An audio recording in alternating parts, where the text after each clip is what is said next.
70-an di Tawau ada di kita punya saudara sebelah. Dia mempunyai seorang anak yang berumur 6 tahun 7 tahun. Dia tinggal di sisi laut.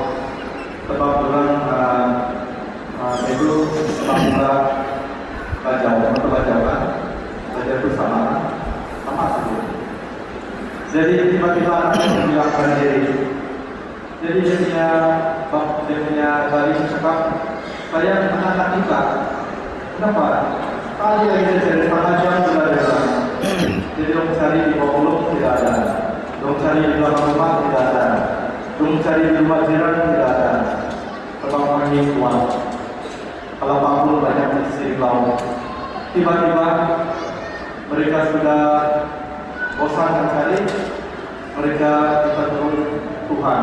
Jadi waktu dia kasihan Tuhan, tiba-tiba dia dapat hati yang kapal.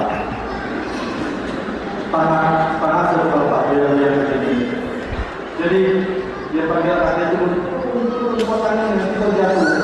Tapi karena hati lagi dia peluk di kepala tidak mau turun. Dia menjuluk, kamu dia menjuluk, tapi aku tidak sulat dia jatuh mati misalnya login. Jadi penyebab dia panggil Bomo. Jadi Bomo datang dan masalah itu pasang kembali kepada mereka kepada saya.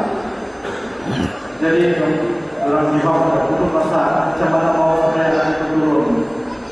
Tiba-tiba ada satu orang putih naik basikal tua sedang lalu di sana.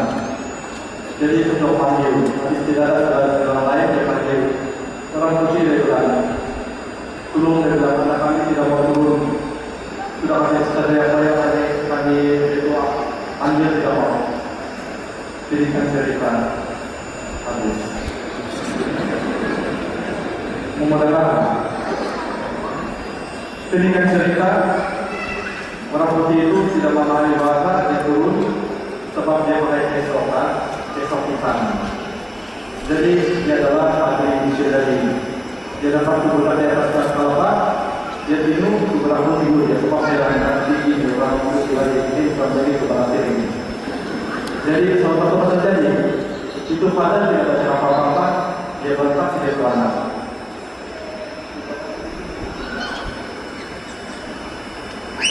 Terus budak turun, dia turun. Terus ibu bapak marah pada dia. Kenapa kau tidak dalam cakap kami dan disuruh turun? Kenapa kau tidak turun? Kenapa ini orang putih kau disuruh kau turun? Kau turun cepat-cepat? Itu budak menangis. Apa macam itu sama ini? Untuk bahasa. Dia menangis. Kenapa kau turun? Dan panjang kau tidak turun? Sebab itu orang putih itu kalau kau tidak turun dari kenapa saya apa ini? Tidak turun dari ini, tetap ini pokoknya. Itulah ada kali puasa. Jadi menurut dia jangan malu puasa kali. Tuhan Yesus telah mengatakan dia punya diri kepada tetapan hidup kita. Sabda yang kita dengar dalam Kisah Kudus dan sakramen yang kita bangun adalah Tuhan yang sama. Jadi jangan pernah merasa bosan untuk datang ke gereja, jangan pernah merasa lelah untuk percaya sama Tuhan. Tuhan yang berjalan di waktu dalam kandungan kamu, dan ibu kamu, Tuhan yang berjalan bersama kamu sewaktu kamu sakit, sewaktu kamu menderita adalah Tuhan yang sama berjalan pada gereja lama. Itulah sebab dalam bahasa Inggris dibilangkan Tuhan dia panggil I am who I am. Akulah sang aku. Tuhan yang selalu hadir. Dia adalah Firman Allah.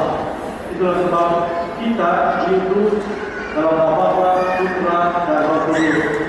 Waktu Yesus dibaptis di Sungai Yordan, terbuka langit dan nampak Roh Kudus dan suara dari Allah Bapa dan Yesus yang dibaptis.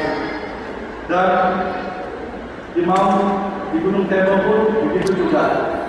Dan dia adalah penebus Roh Kudus, Bapa pencipta. Marilah dalam kisah ini Kita bersyukur kepada Tuhan karena kita sebagai orang Katolik harus bangga kita mempunyai tanda yang boleh dilihat, yaitu tanda salib. Bila orang penduduk kita membuat tanda salib, berarti kamu sama salib. Kita tidak pernah sama salib, tapi kita menyembah pribadi yang tergantung di kayu salib. Itu harus saudari. Banggalah menjadi seorang Katolik yang berani menampakkan iman kamu di mana saja.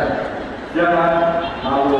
Kalau kamu malu dengan tanda salib, berarti suatu malu mengaku kamu sebagai anak-anaknya. Maka itu saudari, marilah kita bersyukur kepada Tuhan karena kasih Tuhan tidak pernah berubah. Amin.